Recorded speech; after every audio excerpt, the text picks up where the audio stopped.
بسم اللہ الرحمن الرحیم۔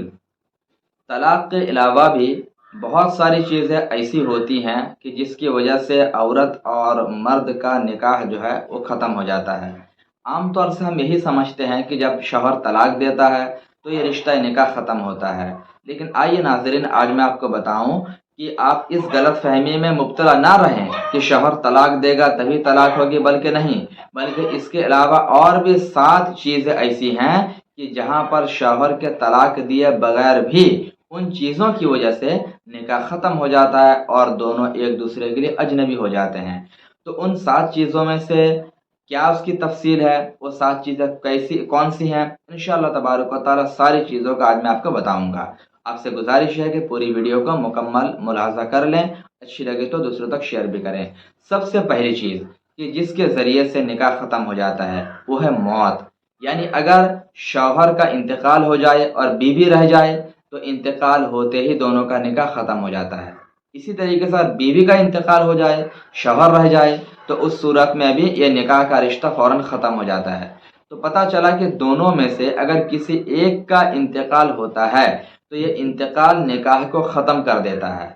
تو یہ انتقال کی وجہ سے دونوں کا درمیان جو رشتہ نکاح تھا وہ بالکل ختم ہو جاتا ہے۔ دوسری چیز، خلا۔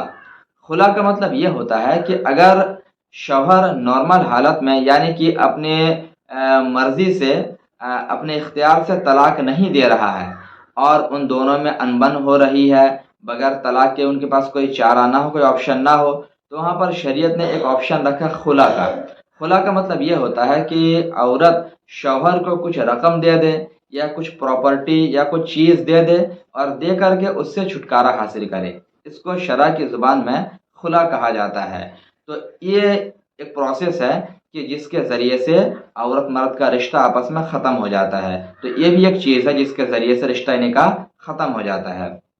نمبر 3، ایلا۔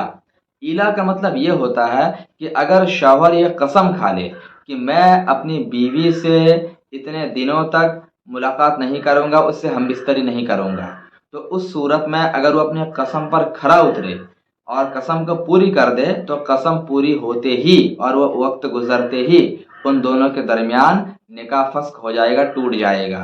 اب یہاں پر بھی الہ کی بہت ساری کنڈیشنز ہیں، الہ موقت ہے، الہ معبد ہے، وغیرہ وغیرہ، اس میں بہت تفصیل ہے۔ میں تفصیل میں نہ جا کر آپ کو بس اتنا بتا دوں کہ اگر شوہر اس طرح کی قسم کھا لے اور قسم کو پوری کر لے تو اس صورت میں بھی ان کا نکاح فسخ ہو جائے گا۔ نمبر 4، مفقود الخبر۔ کبھی کبھی کیا ہوتا ہے کہ شوہر لاپتہ ہو جاتا ہے اور برسوں گزر جاتے ہیں، شوہر کی کوئی خبر نہیں ملتی ہے، تو ایسے شخص کو، ایسے شوہر کو کہتے ہیں مفقود الخبر۔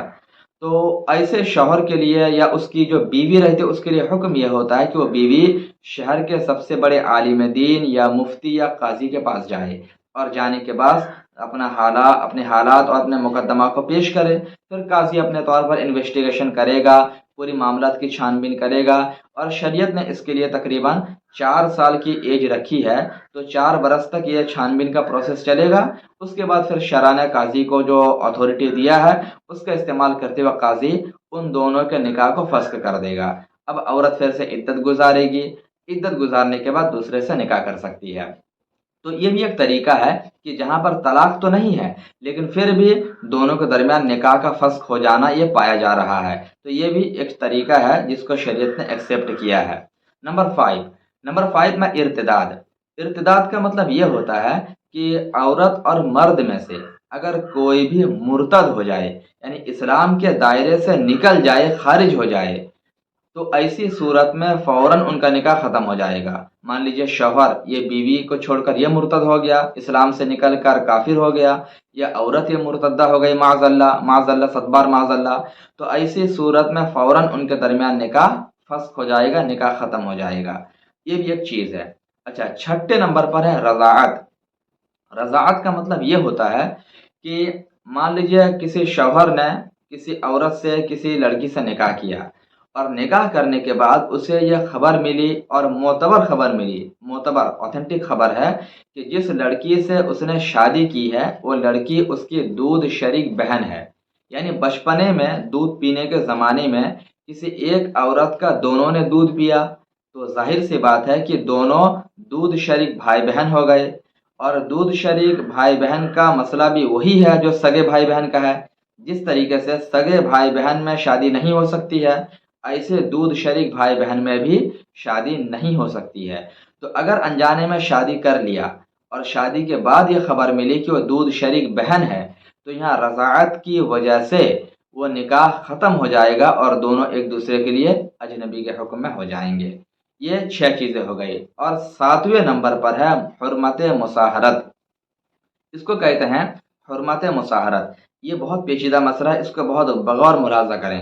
حرمت مصاہرت کا مطلب یہ ہوتا ہے کہ اگر معاذ اللہ کہ سسر نے شہوت سے بیوی کو چھو لیا، یا معاذ اللہ اس کے ساتھ زنا کر لیا، کوئی بھی ایسا کام جو عورت و مرد میں صرف ہوتا ہے، کوئی ایسا کام کر لیا سسر نے بہو کے ساتھ، تو ایسی صورت میں ان کے درمیان حرمت مصاہرت قائم ہو جائے گی، یعنی اب وہ بیوی اپنے شوہر کے لیے ہمیشہ کے لیے حرام ہو جائے گی۔ اب یہ ایسا مسئلہ ہے کہ یہاں پر حلالے کی بھی صورت نہیں ہے کہ جیسے 3 طلاق میں حلالہ کے بعد دوبارہ اس سے نکاح کر سکتا ہے۔ حرمت مصاہرت اتنا پیچیدہ مسئلہ ہے کہ یہاں پر حلالے کے بعد بھی اس کے واپس آنے کی کوئی صورت نہیں ہے۔ اب وہ عورت بیٹے کے لیے بھی ہمیشہ کے لیے حرام ہو گئی اور اس کے باپ کے لیے بھی ہمیشہ کے لیے حرام ہو گئی۔ اس کو شریعت کی زبان میں حرمت مصاہرت کہا جاتا ہے۔ تو یہ بھی ایک چیز ہے کہ جہاں پر طلاق تو نہیں ہے، اس کے باوجود بھی عورت اور مرد کے درمیان نکاح فسخ ہو جا رہا ہے، نکاح ختم ہو جا رہا ہے۔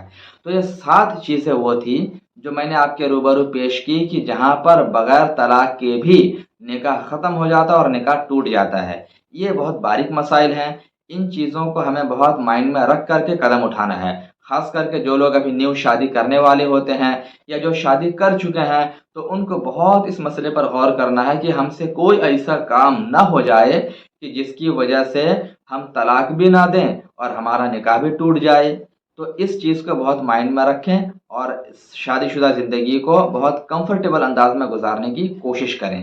اللہ تبارک و تعالی ہم سبوں کو صحیح سمجھ کے توفیق عطا فرمائے۔ السلام علیکم ورحمۃ اللہ تعالی وبرکاتہ۔